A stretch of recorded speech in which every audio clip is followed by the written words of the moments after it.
Estimados, estimadas, voy a hacer un ejercicio con ustedes de grabar mucha de la información que no hemos alcanzado a revisar en los sábados, sobre todo debido a la actividad que tenemos de presentación individual, pero sí hay ciertos temas teóricos que quiero dejar claros para ustedes y espero que les sean de utilidad.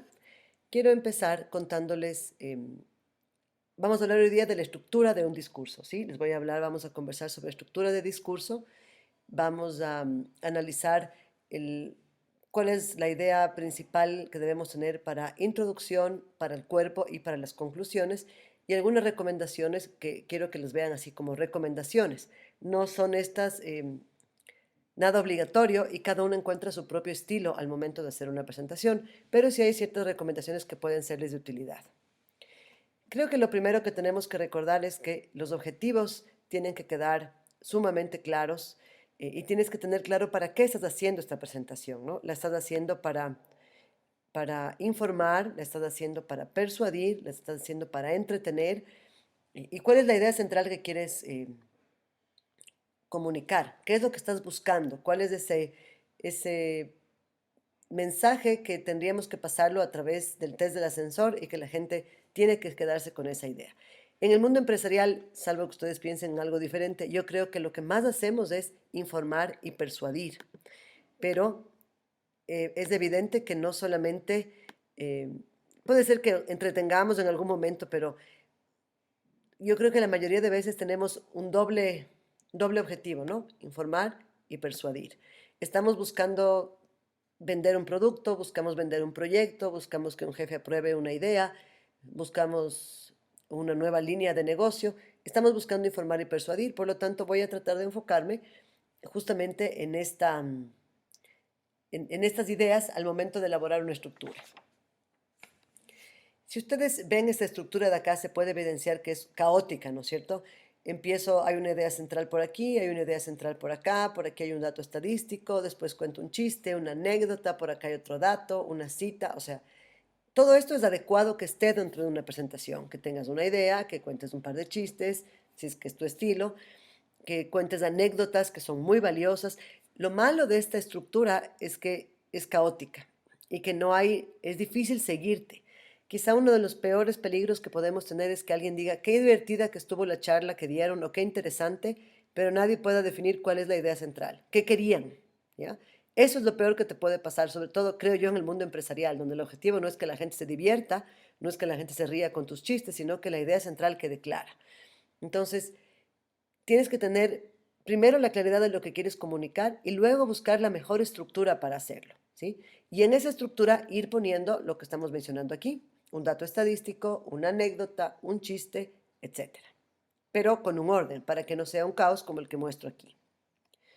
Esta es una posibilidad de estructura, como ustedes ven es de un autor llamado Wenderberg, él tiene un par de libros sobre hablar efectivamente, y él propone más o menos la siguiente estructura. Él sugiere que la introducción debe tomar el 10% del tiempo que tienes, las conclusiones del otro 10% y que el cuerpo del discurso, las ideas principales, el 80%. Evidentemente esto es una decisión que tú tomas en base también a tus objetivos, a tu grupo, al tiempo que tienes.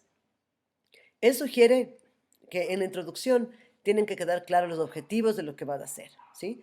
Y que tienes que tratar de llamar la atención. Vamos a hablar justamente ahora de introducción, pero que las dos cosas que él sugiere, este autor, que tienen que quedar claras en la introducción son los objetivos por los que estamos ahí y algo que capte la atención de la gente. Una historia es una posibilidad.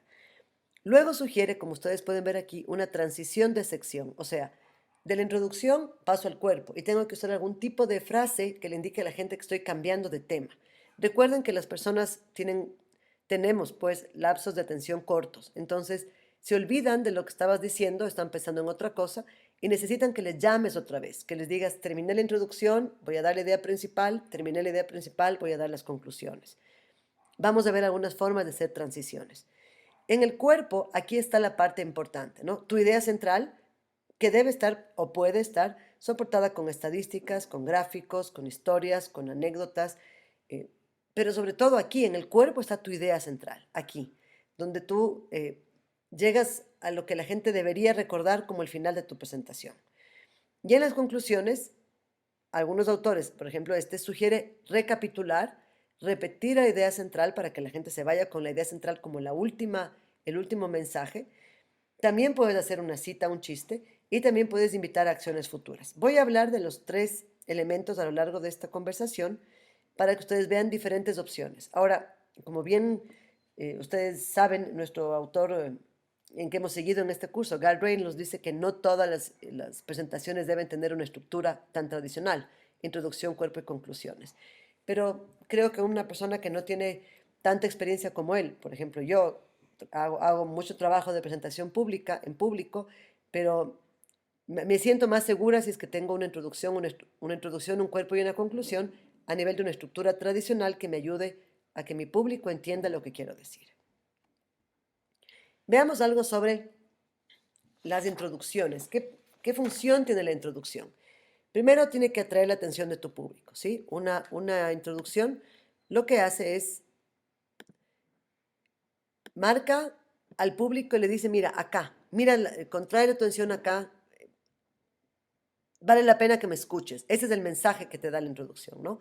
Vale la pena que me escuches. Déjeme usar una flecha que tal vez sea mejor. Vale la pena que, ay, perdón. Vale la pena que me escuches, vale la pena que dediques tiempo a lo que estamos haciendo y por lo tanto necesitamos que me pongas atención, ¿sí?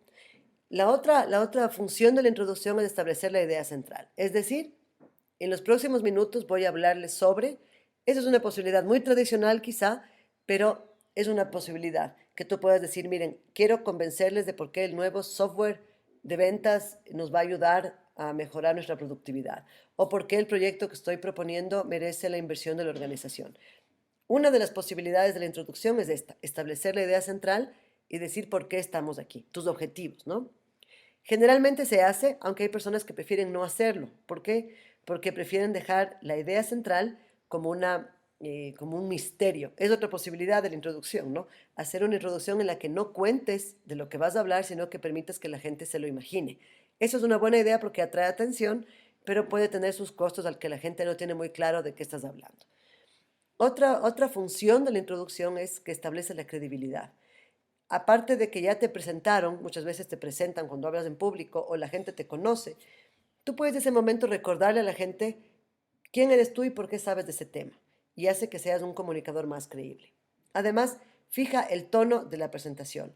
Nos dirá si es que es relajada, nos dirá si es que es más seria, nos dirá si es que va a ser participativa. Por ejemplo, yo puedo decirles, miren, quiero que en esta presentación me hagan todas las preguntas que quieran y participen mucho. Estoy fijando el tipo de presentación que voy a hacer.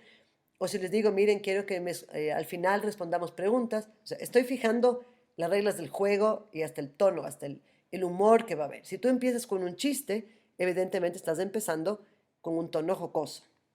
Y además, la introducción crea ambiente, es decir, creas empatía, creas comunicación con la gente, motivas a que te escuchen y además puedes irles diciendo a las personas cómo va a estar estructurado tu discurso. Tú puedes en la introducción decirles, miren, voy a dedicar unos minutos a hablar de esto, otros minutos a hablar del otro y otros minutos a hablar de lo siguiente. Entonces la gente ya sabe de qué vas a hablar y no le agarra como nuevo lo siguiente que vayas a hacer. Algunas ideas para las introducciones. Lo más tradicional sería decir, buenas, me llamo fulanito de tal y vengo con ustedes a hablar de esto. Evidentemente, demasiado predecible, puede ser útil en muchos momentos, pero sí hay otras opciones. Veamos cuáles podemos usar. Podríamos hacer un comentario sorprendente. Por ejemplo, en el año 2020, la mitad de la población de Ecuador no tendrá acceso a agua potable. ¡Wow! Entonces, estoy elucubrando, ¿no? Pero hice un comentario que seguro capta la atención de la gente. O para el año 2050 se habrán extinguido todas las fuentes naturales de agua limpia para Quito. Entonces, ese comentario hace que mi observación, la observación de la gente se centre en lo que voy a hacer, ¿no? La atención de la gente. Y evidentemente me ayuda, me da un punto para que las personas me escuchen a lo largo de la presentación. Otra cosa que puedes hacer es hacer una pregunta que tal vez no esperas que te respondan. Por ejemplo, ¿cuántos de ustedes consume, lava su auto con una manguera? Hablando a través del tema del agua. No espero que me respondan o tal vez máximo levanten la mano, pero es una pregunta retórica, o sea, una pregunta que yo hago para que la gente empiece a pensar en el tema. Otra posibilidad es una anécdota. Es una breve historia que ilustra aspectos de un tema. Por ejemplo, yo quiero contarles una anécdota sobre un país en el que no tienen agua o cómo se desperdicia el agua en un lugar. Una anécdota, ¿no? Una historia, que acuérdense que las historias captan la atención de la gente. Otra posibilidad es una cita. Citar las palabras de alguien muy famoso, alguien que conoce del tema. Contar, bueno, la diferencia entre anécdota e historia es la duración. La anécdota posiblemente es más corta, más coloquial. La historia puede estar a lo largo de la presentación e iniciarse con la introducción. También puedes dejar a la gente en suspenso.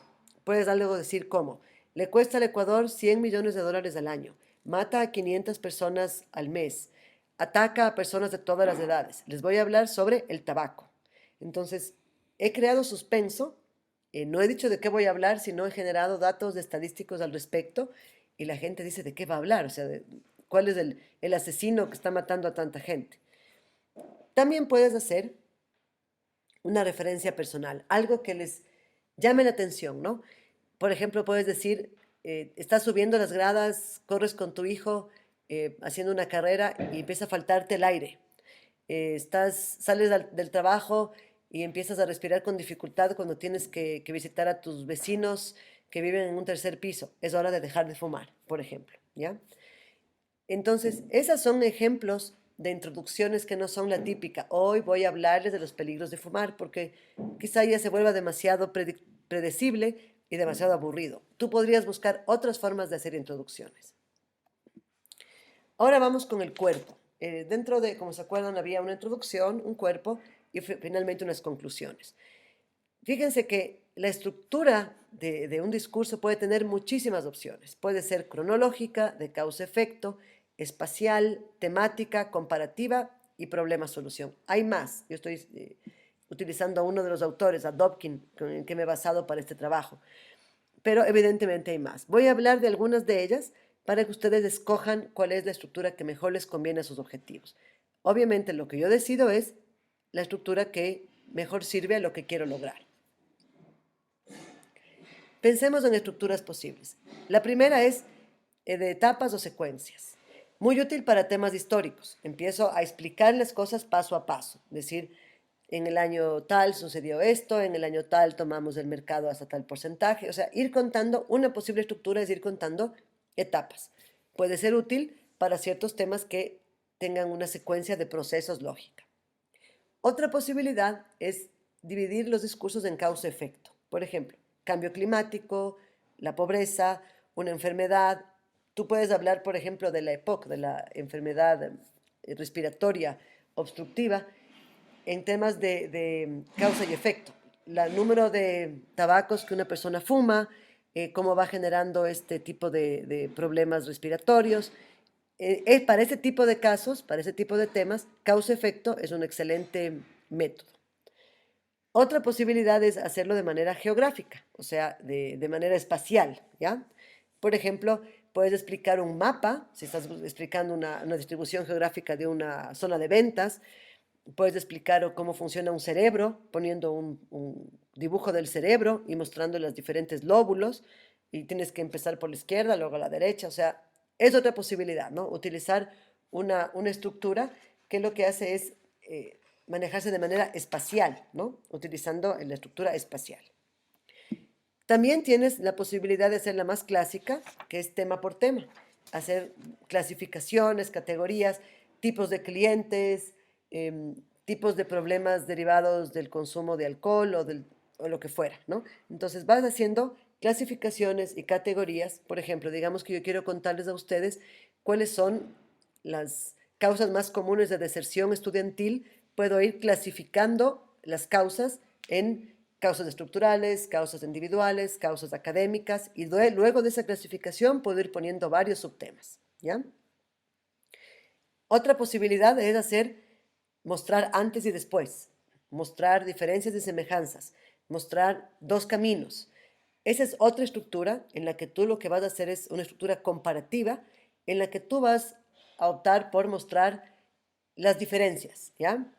Por el ejemplo que les acabo de poner, el antes y el después de un proceso de reciclaje en la empresa o el antes y el después de haber implementado mi proyecto. Es útil cuando quieres mostrar dos posturas diferentes. Y la última estructura posible es una estructura de problema-solución. Bueno, no la última que vamos a conversar hoy día, ¿no? Pero una estructura de problema-solución, donde inicias tu presentación hablando de cuál es el problema. Por ejemplo, tenemos un problema de un cliente, o tenemos el problema de los clientes, o tenemos el problema, en mi caso universitario, de la deserción estudiantil. Y empiezas a trabajar el problema y luego trabajas con las soluciones que quieres tú implementar. Entonces, defines bien el problema, sugieres las soluciones y esta estructura te permite llamar a la acción y decir, con este problema, con estas soluciones, les invito a que tomemos una decisión para encontrar y tomar las acciones necesarias para encontrar las soluciones al problema planteado. ¿Qué temas interesantes puedes poner en un cuerpo del discurso? Si ya definiste la estructura, a veces es saludable que tú escribas tu estructura en un documento y vayas diciendo, primero voy a hablar de esto, los subtemas van a ser estos, o la secuencia cronológica es de esta. O sea, que tú tengas bien claro cuál es la estructura de tu tema, qué quieres presentar primero, qué quieres presentar después, con qué vas a generar más impacto, etc. Y dentro del cuerpo del discurso puedes usar las siguientes herramientas. Puedes dar testimonios, la opinión de un experto, mientras más creíble el experto mejor, fuentes reconocidas, elocuentes, bien documentadas, cortas y concretas, pero los testimonios de expertos son una excelente idea. Otra cosa que puedes hacer es un ejemplo. Puedes tener un ejemplo real o hipotético sobre algo y utilizar ese ejemplo para mostrar algo interesante y relevante de tu presentación. Yo aquí he puesto a Steve Jobs porque creo que es un ejemplo de cómo haces una buena presentación en público y yo puedo utilizarle a él en mis clases para mostrar cómo un buen presentador maneja la estructura, maneja la transición de sección, etc. O puedes contar un ejemplo de un cliente insatisfecho, ¿no?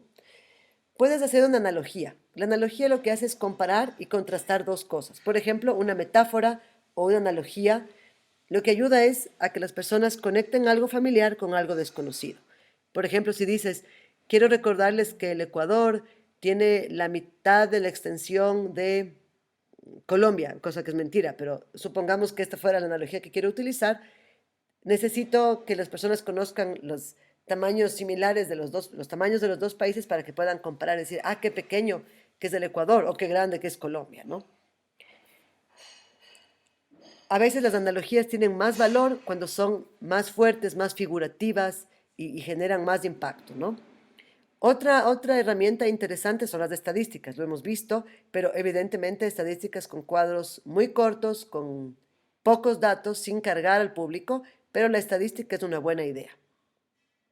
Hay que usarlas de manera esporádica, redondeando las cifras, y tienes que explicar el contexto de la estadística. ¿Quién la calculó? ¿Cómo se calculó? ¿Cuándo se calculó? Y además es bueno que tú interpretes las estadísticas para el público. Recuerda que la gente ve el cuadro y está oyéndote y se pierde. Tienes que ayudarle a entender, ¿este 90% significa qué? ¿O este 40% significa lo otro? Y también en algunos discursos, en algunas presentaciones, es importante manejar definiciones. Si es que el público puede no entender algún concepto, tienes que incluir la definición, porque si no vas a tener un problema de comunicación serio a lo largo del proceso. Otra cosa importante son las transiciones. Hemos visto que tenemos una introducción, un cuerpo, pero es recomendable hacer una transición entre la introducción y el cuerpo. Son básicamente puentes verbales que permiten que las personas se conecten y sepan lo que está pasando. Una opción es hacer una transición y explicando. Primero voy a hablar de, luego voy a hablar de, y el siguiente voy a hablar de. Y cuando ya hablaste de lo primero, cuando vas a hablar de lo segundo, dices, como ya vimos anteriormente, vamos a hablar de esto, y ahora ya hablé de esto, vamos a empezar a hablar de lo siguiente. Otra frase que puede ser una transición es decir, el siguiente punto es aún más importante, eso llama la atención de la gente. El segundo paso en el proceso, el tercer paso en el proceso, decir como mencioné antes, resumir lo que hemos tratado desde el inicio de la conversación hasta el momento, lo que he hecho yo algo ahora. Hemos hablado de que es importante tener una estructura, tener una introducción con ciertas funciones, tener un cuerpo con cierta estructura y hacer transiciones entre los dos y luego transiciones con las conclusiones. Un excelente ejemplo es Steve Jobs. Ustedes tienen en la plataforma un video sobre cómo se analiza la estructura de su discurso y nos muestran cómo él hace transiciones muy bien hechas, magistrales. Quería mostrarles esto, ya vamos terminando, no se desesperen. Quería mostrarles esto porque creo que toda persona que trabaja en una organización es un comunicador y es saludable conocer algo sobre la teoría de la persuasión. Si a alguien le interesa este tema, son Petty y Cacioppo los autores, son autores ya clásicos, debe ser de los 80 de esta teoría, que proponen que los seres humanos, para persuadir, tenemos dos opciones básicamente. Un procesamiento central, o sea, donde das argumentos, datos, números, razones muy sólidas, muy fuertes, que sirve para quiénes, para las personas que están involucradas con el tema, o sea, para personas que les interesa el tema, que están pensando en lo que estás diciendo. Por ejemplo, en el mundo laboral, si tú quieres vender un proyecto, generalmente lo vas a hacer con ruta central, o sea, vas a contar los beneficios del proyecto, vas a contar las ganancias que vamos a tener. Pero también es importante reconocer que hay una ruta periférica, es decir, no es solamente aquí el mensaje, la calidad del mensaje, sino el cómo del mensaje. Y la ruta periférica es temas como las emociones, como la ropa que está puesto el presentador, como el humor que utiliza, o sea, son factores que no deberían influir en la decisión, pero que sí influyen. Son heurísticas, ¿ya? Son atajos sencillos. Una persona con una excelente idea, que hace un gran procesamiento central, pero que tartamudea, que duda, que dice o, tiene una gran idea, pero con un bajo nivel con una ruta periférica defectuosa. O sea, las personas cuando escuchan la buena idea, pero mal expresada, quizá no la compren, no se ajusten a ella. Entonces, invito a pensar que sus mensajes tienen que tener toda la carne suficiente para que sean persuasivos, pero que también tienen que tener todo el entorno suficiente para que sean persuasivos. Vamos llegando a la parte final, a cómo hacer una conclusión. ¿Cuáles son las funciones de la conclusión también, según este autor? La conclusión resume, la conclusión impresiona a la gente, tiene que dejarles un mensaje, y la conclusión puede llamar a la acción, si es que esa es la idea de lo que quieres hacer. Puede pedir que tomen una acción respecto a lo que tú has propuesto como tu idea principal. Algunas recomendaciones para la conclusión. Primero, tienes que guardar tiempo para ella, ¿no? Si es que tú quieres generar que las personas se acuerden de tu presentación, tienes que cerrar con algo y no decir, ya no tengo tiempo, no puedo terminar, bueno, terminemos ahí. Entonces, maneja tu tiempo de tal forma que puedas llegar a la conclusión. Otra buena idea es, informa, estoy llegando a la conclusión, estamos cerrando las ideas, es otra posibilidad. Es súper llamativo que hagas una conclusión haciendo una pausa previa. Pausas, esperas un par de segundos, mires a la gente a los ojos y les dices, ahora quiero que ustedes se comprometan con este nuevo modelo de ventas. Ahora quiero que se den cuenta lo importante que es el tema que acabamos de tratar. Esa pausa previa y ese mirar a los ojos del público les reconecta contigo en un momento en que ya estaban volando. La conclusión debe ser corta y directo al punto. Lo más sencilla, memorable, recordable y concreta que puedas. Guarda lo mejor para el final, ¿sí? Acuérdense del, no sé, el ballet, una ópera, un concierto. La mejor canción la tocan al final. Y también es importante recomendar acciones. Si es que tu discurso tenía un objetivo de persuadir, es el momento para decir los pasos a seguir son A, B y C. Ahora, la conclusión tú puedes estructurarla como quieras, pero la idea es que tu conclusión sea memorable y que realmente guardes la posibilidad de que las personas se queden con una idea central gracias a que la conclusión la reforzó. Veamos algunas ideas y con eso terminamos sobre con qué concluir. Podrías decir una conclusión, solo imaginen. Imaginen la historia de cómo va a ser todo en nuestro departamento cuando hayamos implementado el nuevo software. Solo imaginen el tiempo que tendremos para gestionar a los clientes. Entonces, este escenario futuro hace que las personas se pongan en la modalidad de decir, ok, es posible, lo queremos hacer, ¿ya? Además, puedes hacer ahí muy creativo, puede ser visual, auditivo, sinestésico. Díganles, imagínense sosteniendo su nuevo computador que vamos a comprar gracias a este proyecto de ahorro, por ejemplo. Si la persona está imaginándose en una acción física, sinestésica, sosteniendo algo. Eso es muy impactante, ¿no? Cuando te imaginas en un escenario futuro a nivel visual, auditivo y además sinestésico, esa imagen es muy fuerte. Puedes ofrecer alternativas y decir, miren, les he contado la historia, los problemas del cliente, les he ofrecido soluciones y las alternativas son esta y la otra. Entonces, cierras mostrando las alternativas que tú has presentado.